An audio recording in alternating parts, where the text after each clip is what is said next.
आगाज टाइम्स देख रहे हैं आप। मैं हूं आपके साथ पलक शर्मा। वक्त हो गया उत्तर प्रदेश उत्तराखंड की बड़ी खबरों का, तो आइए रुक करते हैं इन प्रमुख खबरों की ओर, जहां पहली खबर अमरोहा से है। पुलिस अधीक्षक अमरोहा श्री लखन सिंह यादव के निर्देशन में अपराध एवं अपराधियों के विरुद्ध चलाए जा रहे अभियान के क्रम में अपर पुलिस अधीक्षक श्री अखिलेश भदौरिया के मार्गदर्शन एवं क्षेत्राधिकारी हसनपुर श्री पंकज कुमार त्यागी के निकट पर्यवेक्षण तथा प्रभारी निरीक्षक श्री राजेश कुमार तिवारी के नेतृत्व में थाना हसनपुर पुलिस को महत्वपूर्ण सफलता प्राप्त हुई है। थाना हसनपुर पर पंजीकृत मुकदमा अपराध संख्या 170/2026 धारा 305A/317(2) BNS व 3/25 आर्म्स एक्ट से संबंधित चोरी की घटना का सफल अनावरण करते हुए एक शातिर हिस्ट्री शीटर अभियुक्त को गिरफ्तार किया गया। कब्जे से चोरी के 2 मोबाइल फोन, एक तूफान पंखा व एक अवैध तमंचा बरामद किया गया है।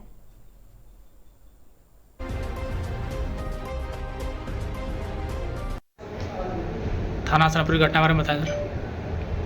ये थाना हसनपुर पर एक अभियोग 170/26 ये वादी सुमेरा की ओर से कायम करवाया गया था, जिसमें उसके द्वारा अपने 2 मोबाइल और एक पंखा उसकी चोरी के संबंध में एक FIR दर्ज की गई थी। पुलिस ने इसमें सरगर्मी से काम करते हुए एक अभियुक्त कलुआ सन ऑफ जयप्रकाश, जो निवासी कालका वाली डगरोली थाना हसनपुर का रहने वाला है, इसको गिरफ्तार किया है। इसके कब्जे से 2 मोबाइल, एक पंखा और एक तमंचा में कारतूस बरामद हुआ है। पुलिस इसने अपने एक अन्य साथी के साथ मिलकर ये घटना कार्य की थी और पुलिस ने इसमें बरामदगी की है और सफल अनावरण किया है। बदायूं में एक बार फिर तेज रफ्तार का कहर देखने को मिला, जहां एक अनियंत्रित रोडवेज बस ने एक युवक की खुशियों को रौंद दिया। बिसौली कोतवाली क्षेत्र में हुई इस दर्दनाक दुर्घटना ने एक परिवार का चिराग बुझा दिया। नगर के बिसौली कोतवाली क्षेत्र में उस वक्त चीख पुकार मच गई जब एक तेज रफ्तार रोडवेज बस और मोटरसाइकिल के बीच भीषण भिड़ंत हो गई।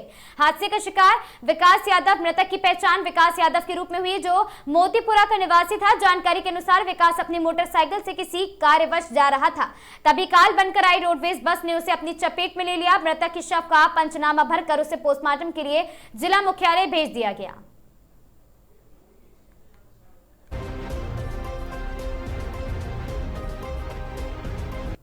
संदिग्ध परिस्थितियों में कस्बा बिनावर निवासी अजय कुमार 28 वर्षीय पुत्र चंद्रपाल ने कस्बा सहित अपने ही प्लांट में आज सुबह 9 बजे पेड़ से लटक कर फांसी लगा ली, जिससे उनकी मौके पर ही मौत हो गई। कई ग्रामीणों की सूचना पर परिजन मौके पर पहुंचे। मृतक की शादी नहीं हुई थी, मृतक के मां बाप भी नहीं है। मौके पर पुलिस पहुंच गई है और पोस्टमार्टम की तैयारी हो रही है। परिजनों का रो रो कर बुरा हाल है।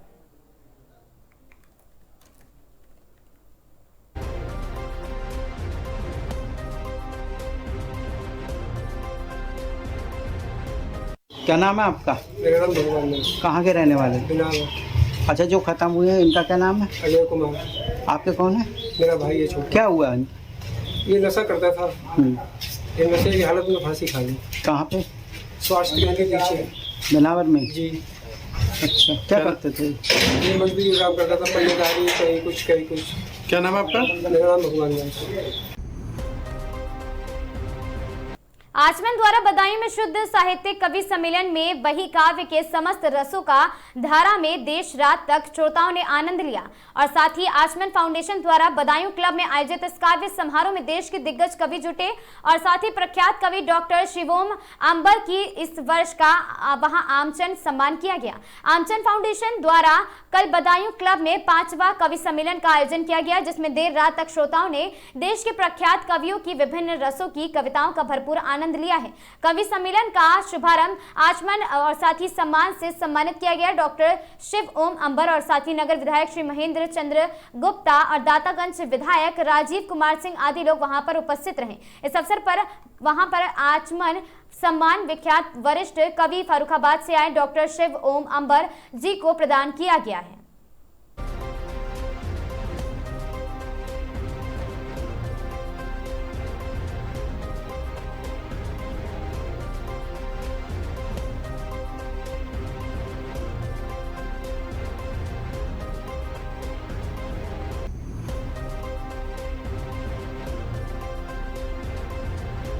बहुत बड़ी है स्क्रिप्ट, रुक जाइए।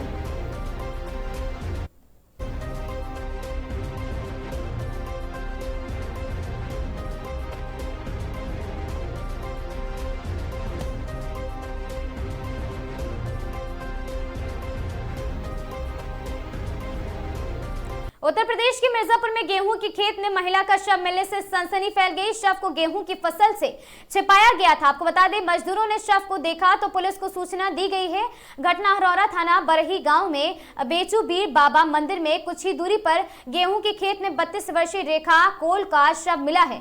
महिला के शरीर पर कई धारदार हथियार से किए गए चोटों के निशान पाए गए हैं। घटना की जानकारी उस समय हुई है जब मजदूर खेत में काम करने के लिए पहुंचे थे। परिजनों का कहना है कि गांव के एक युवक के साथ महिला का प्रेम संबंध था। इससे पहले वहां घर से भाग चुकी थी, किसी तरह से घर लाया गया था। और साथ ही वहीं घटना स्थल का निरीक्षण करने के बाद पुलिस अधीक्षक अपर्णा रजत कौशिक ने कहा कि जल्द ही इस मामले का खुलासा किया जाएगा।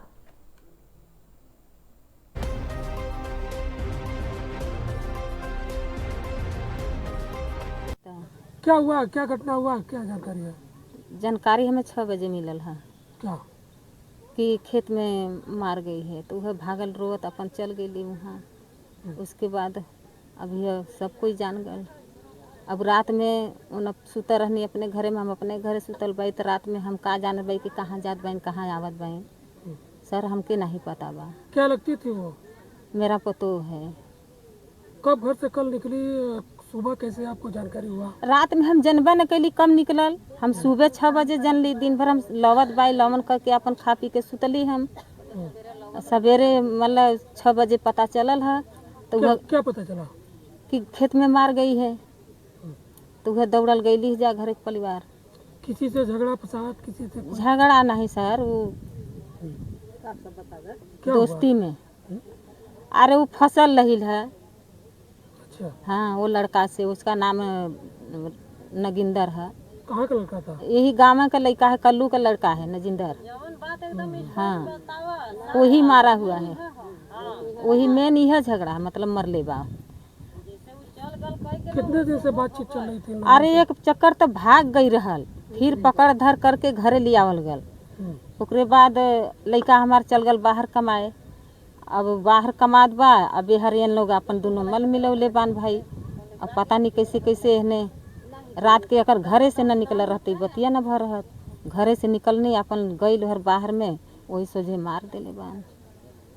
क्या चाहती हैं? हम लोग चाहते हैं उसका फांसी। हाँ, ओकर फांसी होना चाहिए। जैसे हमार लइकन का रोमा तड़पत है, 2 ठे लइका हन, एक लड़की एक लड़का। आज हमरे लइकन के रोमा तक कल पावत हैं, तो उनके एकदम फांसी हमें चाहिए। अब जान के बदला जान हमें चाहिए। अगर जान न मरिहन जा तो हम खुद के काटब ओके टांगे टांगे। बाद में दोष हमें कोई मत दही, तब हमें करे जाके ठंडा मिली। जैसे आज हमार लइका पागल भयल है, हमार लइका बाहर है, गाड़ी धैले हन, आवत है। मामला वही है सर, गांव की एक औरत रही और वो सुबह हमारे मजदूर जिसको ठेका दिया गया था गेहूं काटने के लिए, वो गया खेत में गेहूं काट रहा था। तो देखा कि लेवारी है, पहले रोज बचाने के लिए वो बनाए थे किसान, जिनको दिए थे खेत, और वहीं पे वो लाश लेटाया गया था। ऊपर से गेहूं का जो बोझा है, बोझा छोड़ करके उसके ऊपर फैला दिया गया था। तो मजदूर ने देखा कि हो सकता है कैसा ये है, तो गया पास में तो देखा लाश। तो वो आया गांव में, तब से पता चला कि गांव जिनके घर का ये घटना है वो भी वहां पे पहुंच गए। तो देखे तो उसके साथ में बहुत बेरहमी से उसको चाकू वाकू मार करके हत्या किया गया है। क्या लग रहा है आपको? हत्या तो है, उसका हत्या किया गया है। हत्या जहाँ हुआ है हमारे खेत से लगभग 200 मीटर और आगे, वहाँ पे टार्च वोर्च, उसका चूड़ी, ब्लड सब गिरा है आगे 200 मीटर दूरी पे। अब वहाँ से ले करके लाश यहाँ लिया करके लेवारी पे लेटा दिया है। प्रथम दृष्टया क्या लग रहा है आपको? कुछ तो मामला उसमें प्रेम प्रसंग का है, पहले से 2-4-5। कहाँ का रहने वाली थी महिला? यही गांव की लड़की थी, गांव में ही शादी की थी। और जिससे प्रेम प्रपंच चल रहा था वो भी गांव के ही लड़का है, ऐसा सुनने को मिल रहा है। और 2-4-5 साल पहले, 5 साल पहले उसके साथ में वो भाग भी गई थी, पहले भी। देखिए, थाना क्षेत्र अरोरा में आज प्रातः एक सूचना प्राप्त हुई, जिसमें एक महिला का शव होने की सूचना थी। तत्काल मौके में पहुंचकर जांच की गई और जो प्राप्त सूचना थी उसकी जानकारी की गई तो मृतका के शरीर पर कई चोटों के निशान मिले। उक्त संबंध में थाना फोर्स द्वारा एवं फील्ड यूनिट की टीम द्वारा मौके पर भौतिक साक्ष्यों का संकलन किया गया है।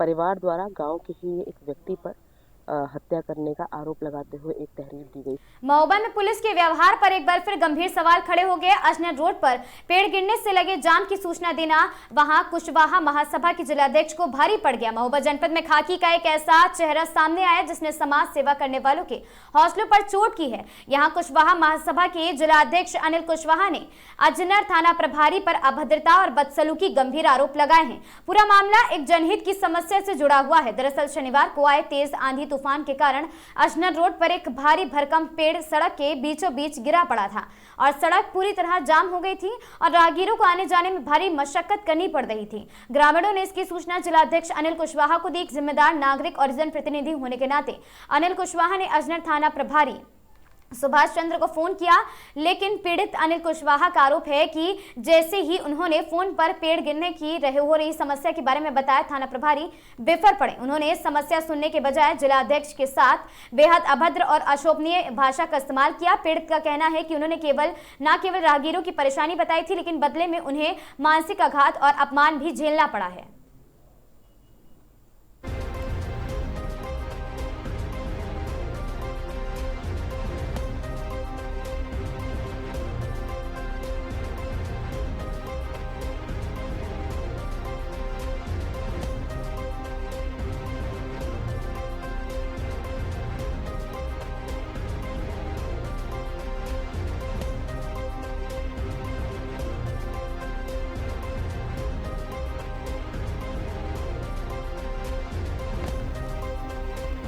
महोबा के अलीपुरा गांव में विकास की राह गरीब मजदूरों के आशियाने पर भारी पड़ रही है। नेशनल हाईवे और सिंचाई विभाग की दोहरी मार झेल रहे दर्जनों परिवारों ने जिलाधिकारी कार्यालय में प्रदर्शन किया है। ग्रामीणों का आरोप है कि पुनर्वास लिस्ट से उनके नाम गायब है और मुआवजे के नाम पर उनके साथ वादा खिलाफी की जा रही है। महोबा जनपद के सदर तहसील अंतर्गत कबरई देहात स्थित अलीपुरा गाँव के निवासी आज दर दर भटकने को मजबूर है। विकास की जिन परियोजनाओं का डिंडोरा पीटा जा रहा था, वही यहाँ योजनाएं इन गरीब मजदूरों के लिए अभिशाप बन गई। सिंचाई विभाग के मौदहा बांध और साथ ही नेशनल हाईवे के चौड़ीकरण के कारण इन ग्रामीणों के पुश्तैनी मकानों का अधिग्रहण किया जा रहा है, लेकिन मुआवजा और साथ ही पुनर्वास के नाम पर इन्हें सिर्फ आश्वासन ही मिल रहा। वहीं दशरथ और अन्य ग्रामीणों का कहना है कि प्रशासन ने पहले वादा किया था कि उन्हें मकान का मुआवजा और जमीन का पट्टा दोनों दिए जाएंगे, लेकिन अब अधिकारी अपनी बात से पलट रहे हैं।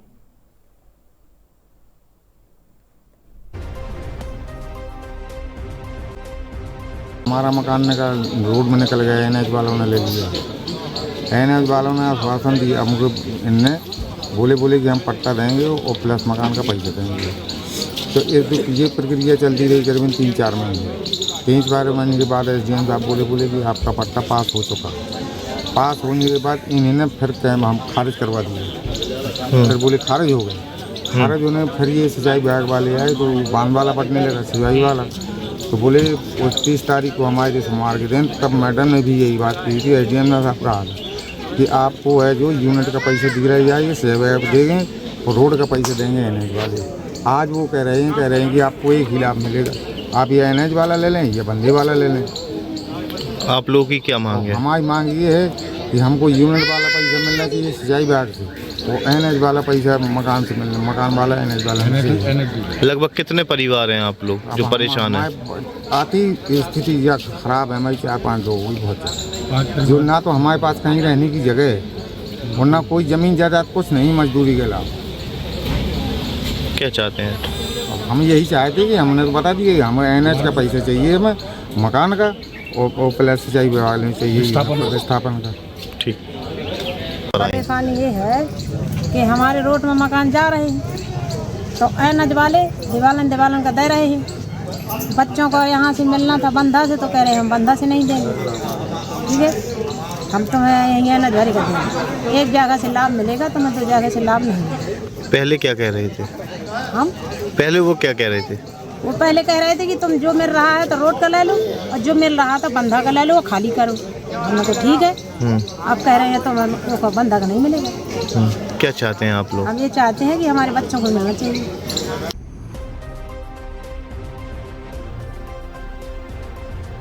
खबर इटावा से जहां इस वक्त की बड़ी खबर, किसानों पर टूटा संकट। किसानों के खेत में लगी भीषण आग। इटावा के कोतवाली भरथाना क्षेत्र का मामला। आग लगते ही गांव में मची अफरा तफरी। अज्ञात कारणों से खेतों में लगी भीषण आग। कई किलोमीटर दूर तक धुएं का दिखाया गुब्बार। दमकल की कड़ी मशक्कत के बाद आग पर काबू पाया है।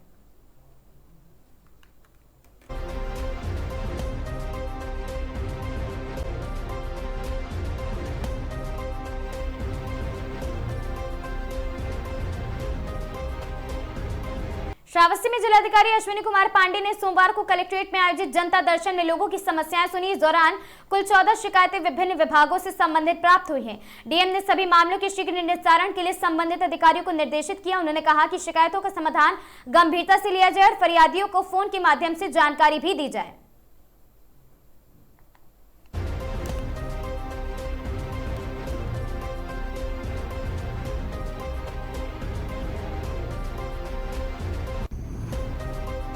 श्रावस्ती मिशन शक्ति अभियान फेज 5 के तहत अनूठी पहल देखने को मिली है, जहां कक्षा 12 उत्तीर्ण छात्रा भाविया रस्तोगी को एक दिन का जिलाधिकारी बनाया गया। इस दौरान उन्होंने जनता दर्शन में लोगों की समस्याओं को सुना है। जिलाधिकारी अश्विनी कुमार पांडे ने बताया कि ये अभिनय का उद्देश्य अभियान का और साथ ही महिलाओं और बालिकाओं को सशक्त बनाना तथा उन्हें उच्च पदों के लिए प्रेरित करना है। उन्होंने कहा कि बेटियां किसी भी क्षेत्र में जाएं वहां और उन्हें समान अवसर जरूर मिलना चाहिए।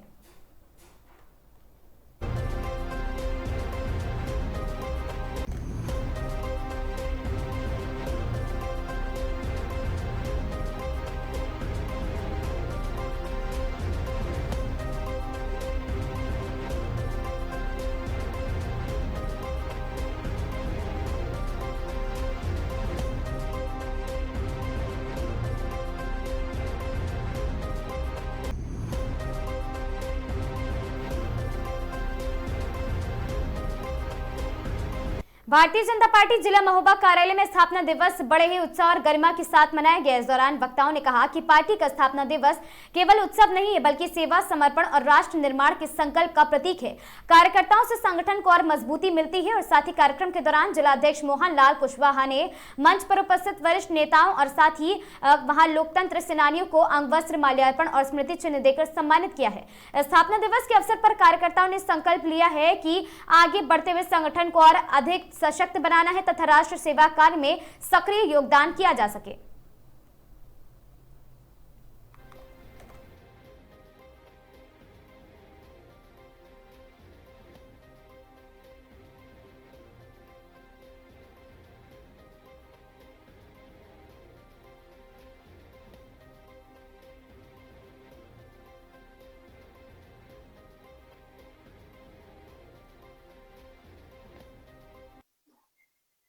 आज स्थापना दिवस मनाया गया है भारतीय जनता पार्टी का, आगे की रणनीति क्या है? भारतीय जनता पार्टी जो हमारे जनसंघ से लगा के आज 47वां स्थापना दिवस मना रहे। स्थापना दिवस पे सभी देशवासियों को, प्रदेशवासियों को मैं बहुत बहुत बधाई, हार्दिक शुभकामनाएं देता हूं और कामना करता हूं कि हमारे जितने भी समस्त भारतीय जनता पार्टी के पूरे देश के कार्यकर्ता हैं वो जनसंघ से लगा के और आज भारतीय जनता पार्टी तक जो 1980 में 6 अप्रैल 1980 को स्थापना दिवस भारतीय जनता पार्टी की हुई थी। जनसंघ ने अपना लोकतंत्र बचाने के लिए जनता पार्टी में विलय किया था और जनता पार्टी से भारतीय जनता पार्टी बनी और भारतीय जनता पार्टी में आज 1980 से लगातार संघर्ष हमारे सभी वरिष्ठ जन करते आए हैं। उन लोगों ने जो संघर्ष किया, हमारे श्यामा प्रसाद मुखर्जी, पंडित दीनदयाल उपाध्याय जी, जब भी भारतीय जनता पार्टी 1980 में जो भारतीय जनता पार्टी के राष्ट्रीय अध्यक्ष हमारे श्रद्धेय अटल बिहारी वाजपेयी जी बने थे, तो लगातार बराबर से संघर्ष करते हुए आज भारतीय जनता पार्टी जो अपने बुलंदियों पे और सबसे बड़ा दल बन के आया है। ऐसे हमारी भारतीय जनता पार्टी में सभी कार्यकर्ता वरिष्ठ और लगन से काम करने वाले कार्यकर्ता हैं। आगे की रणनीति क्या है? भारतीय जनता पार्टी की तो रणनीति बनी रहती है। हम लोग बराबर से मेहनत करने वाले भारतीय जनता पार्टी के कार्यकर्ता रहते हैं। आज जैसे आने वाले 27 का जो है, हम लोग बराबर से जमीनी स्तर पे काम करते हैं। हमारे यहाँ एक जिले में छोटे से छोटा जिला हमारा महुआ जिला है, जो बूथ से लगा के, बूथ कमेटी से लगा के 36,000 कार्यकर्ता है जिले का और मोर्चाओं के पदाधिकारी बराबर। तो हम लोगों के लिए रणनीति बनाने की जरूरत नहीं पड़ती है, रणनीति हमारे यहाँ बनी रहती है। और हमारे यहाँ अभी मंडल स्तर पर प्रशिक्षण चल रहा है। जैसे भी हमारी टीम गठित हुई तो उनको नॉलेज के माध्यम से पार्टी का इतिहास, पार्टी की केंद्र प्रदेश सरकार की योजनाओं के बारे में जानकारी देना, बूथ प्रबंधन समिति के बारे में जानकारी देना, कार्य पद्धति क्या है पार्टी का उसके बारे में जानकारी देना। तो जमीनी स्तर पे कार्यकर्ता कार्य करने वाला है। हमारा भारतीय जनता पार्टी का जो कार्यकर्ता है बहुत कर्मठ, लगनशील, देवतुल्य कार्यकर्ता कहलाता है। वो बरहमे 24 घंटा पार्टी के लिए काम करता है और देश और राष्ट्र हित के लिए काम करता है। हम लोग किसी जातिवादी भेदभाव और एक परिवारवाद की पार्टी नहीं है, इसमें सभी का देश और राष्ट्र हित के लिए काम करते हैं। जौनपुर जिले से बड़ी खबर आ रही है, जहां पर शहर कोतवाली क्षेत्र के तूतीपुर मुफ्ती मोहल्ले में पुरानी दुश्मनी हिंसक रूप में बदल गई। दबंगों ने एक युवक पर धारदार हथियारों से हमला कर उसे गंभीर रूप से घायल कर दिया। सूचना पर पहुंची पुलिस घायल को अस्पताल भेजकर मामले की जांच में जुट गई। घटना युवक करण बिंद ने बताया है कि अपने दोस्त हर्ष अग्रवाल के साथ मौजूद था और तभी लखन बिंद, कार्तिक बिंद और साथ ही उसके कई साथियों ने अचानक उस पर हमला कर दिया। आरोप है कि हमलावरों ने तलवार, चाकू, कुल्हाड़ी और लाठी डंडों से ताबड़तोड़ वार किए हैं। पीड़ित पक्ष ने पुलिस से आरोपियों के खिलाफ सख्त कार्रवाई की मांग की है।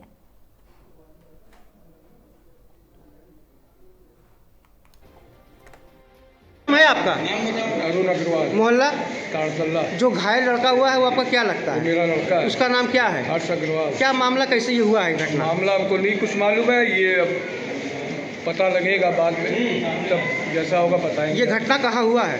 ये मुफ्ती मोहल्ले में हुई है। किस किस चीज़ से वार किया है बच्चे के ऊपर? अब ये हमको जानकारी नहीं थी, ये फोन आया घर पे, मैं तुरंत भागा अपने लड़के के लिए। देखा तो आपने देखा तो आपको क्या संदेह हो रहा है, मतलब किस चीज़ से हमला हुआ है? वो तलवार, चाकू से मारा गया। चाकू था, तलवार था, सब था। आपका नाम क्या है? हमारा नाम करण बिंद है। करण बिंद। ये आपके क्या लगते हैं जो घायल हुए हैं? वो मेरा छोटा भाई लगता है, हमको बड़ा भाई का रूप देता है, मेरे साथ में आता है। क्या मामला था इसमें? मामला ये था कि हमसे झगड़ा था वो लोगों का। कौन लोगों का?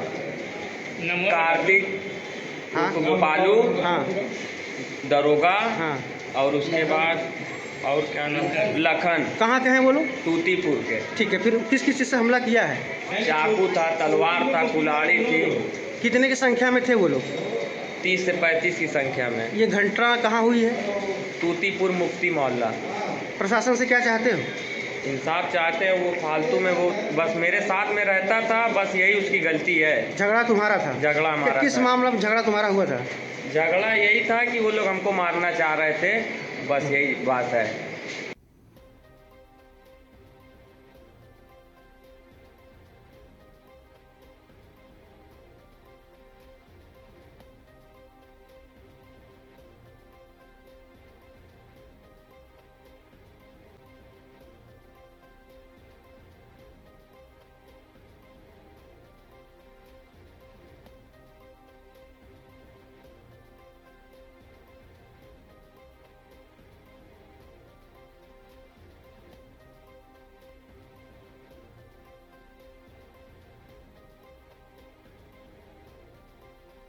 है आपका?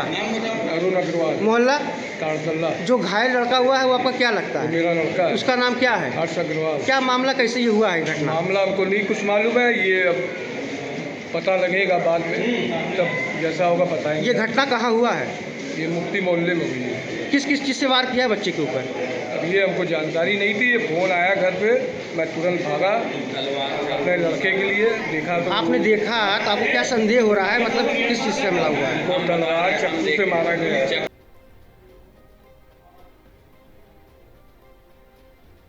कानपुर नगर में एक विवाहिता महिला ने पुलिस आयुक्त को सौंपी शिकायत में गंभीर आरोप लगाए। नीरज सोनी, जो वर्तमान में बर्रा 6 कानपुर में निवास करते हैं, ने एवाई सर्विस प्राइवेट लिमिटेड के निर्देशक अनिल कुमार व उनके भाई सुनील कुमार पर कई दिनों से वहां पति की नौकरी से हटाने की धमकी देकर जबरन अवैध संबंध बनाने का दबाव बनाने का आरोप लगाया है। कानपुर पुलिस आयुक्त को दी गई शिकायत के अनुसार महिला ने बताया कि विगत 1 अप्रैल 2026 की रात करीब 11:30 बजे नशे में धुत सुनील कुमार ने नोवेल्टी होटल के रेस्टोरेंट एकांत में पीड़िता से अश्लील इरादे किए और साथ ही विरोध करने पर गालियां दी हैं। अगले 2 अप्रैल को सुनील कुमार ने पीड़िता के पति के कार्यालय में पहुंचकर लाइसेंसी रिवॉल्वर तान दी और जान से मारने की धमकी दी है और आरोप है कि उन्होंने एसएन पान मसाला और साथ ही कुरेले ग्रुप से जुड़े होने तथा राजनीतिक पहुंच का दावा करते हुए धमकाया है। इसके अलावा पीड़िता के अधिवक्ता आलोक मिश्रा को कंपनी के अकाउंट ऋषभ कुमार झा ने फोन पर केस न करने की भी लड़ने की भी वहां पर धमकी दी गई है। हाँ, हम सब लोग खाना खा रहे थे, वो बीच में आकर बैठ गया और काफ़ी देर तक मुझे घूरता रहा। फिर उसने इशारे की।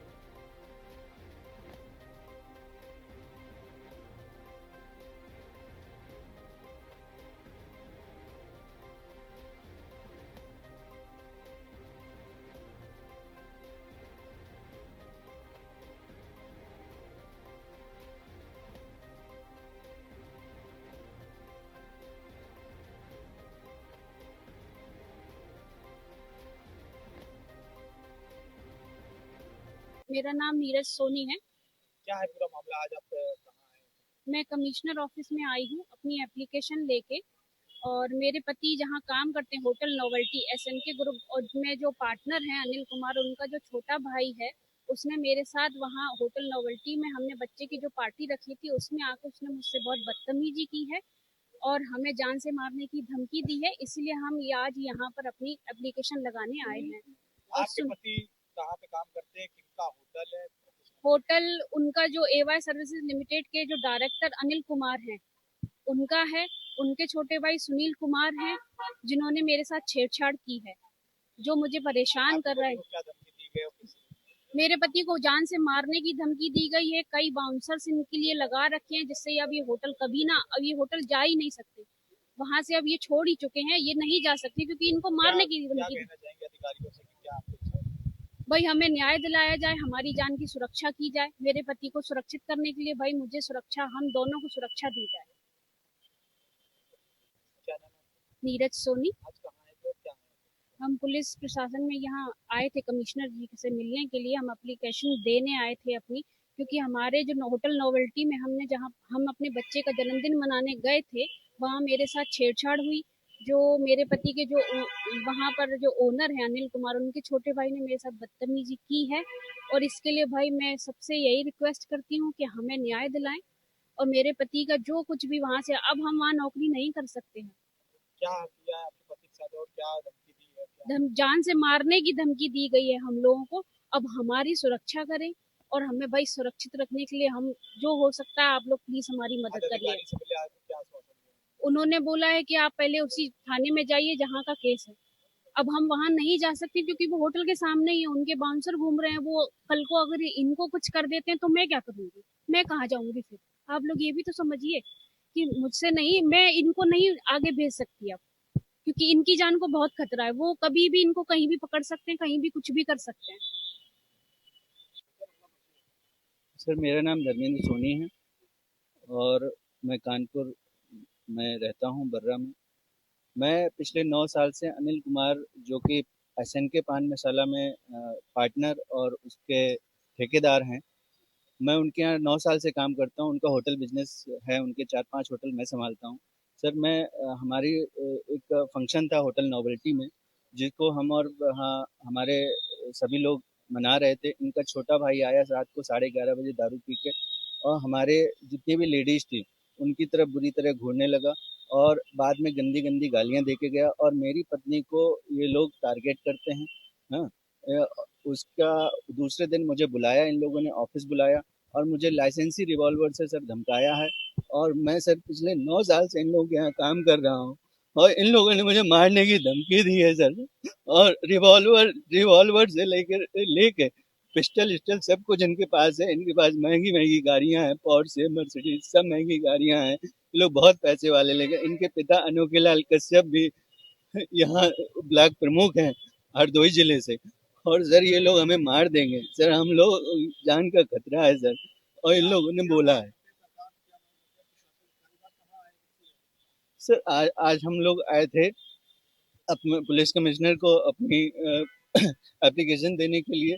कि हमारी जान की रक्षा की जाए, क्योंकि जो होटल है वो सामने चौकी के सामने है। हम लोग प्रॉपर चौकी भी नहीं जा पा रहे हैं। 20 से 30 बाउंसर उनके लगे हुए हैं हमें मारने के लिए, और उन्होंने भी रिसेप्शन में गंदी गालियां दे के बोला है कि हम इन लोगों को मार डालेंगे।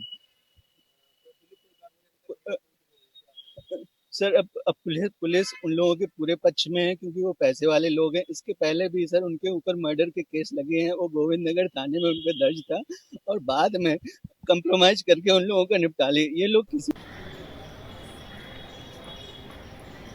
सहरसा में प्रीमियर कोचिंग सेंटर में परीक्षा परिणाम में बजा डंका।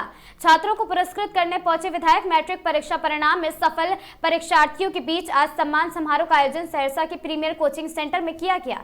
इस संस्थान ने नवरत्न कुमार के बिहार में 6ठा रैंक लाकर सहरसा जिले में वासियों का नाम रोशन किया। सहरसा में पटना, दिल्ली, कोटा जैसी सुविधाएं प्रीमियर कोचिंग सेंटर में है, जहाँ इस संस्थान में मैट्रिक 2026 परीक्षा परिणाम में बिहार में 6ठा स्थान अंक प्राप्त किया है।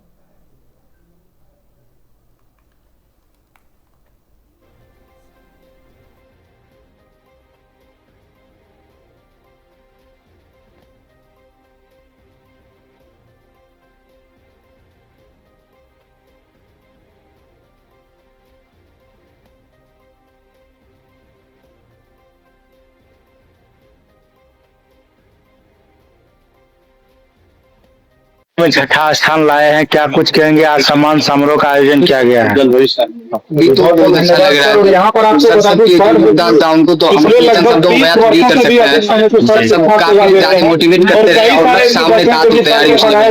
कितना घंटे तक पढ़ाई करते थे? शुरू में तो थोड़ा टाइम नहीं था, 8 से 10 घंटा, लेकिन जब एग्जाम नजदीक आने गया तो टाइम बढ़ता चला गया था। लास्ट में 14 मतलब घंटा हो ही जाता था। और जो स्टूडेंट है उनसे क्या कुछ अपील करिएगा? जो सीनियर उनसे कुछ सीखना चाहेंगे, बट जो जूनियर है उनको एक छोटा सा हम संदेश देना चाहते हैं, भाई अपना रूल सेट रखिएगा और पॉजिटिव सोच के साथ तैयारी करिए। सबसे अपना नाम? नवरत्न कुमार। संस्थान से बिहार में 6ठा स्थान लाए हैं, क्या कुछ कहेंगे? आज सम्मान समारोह का आयोजन किया गया। मैं यही कहना चाहूंगा कि आज मैं हृदय से बहुत खुश हूँ। मैंने जो मेहनत किया बच्चों के प्रति,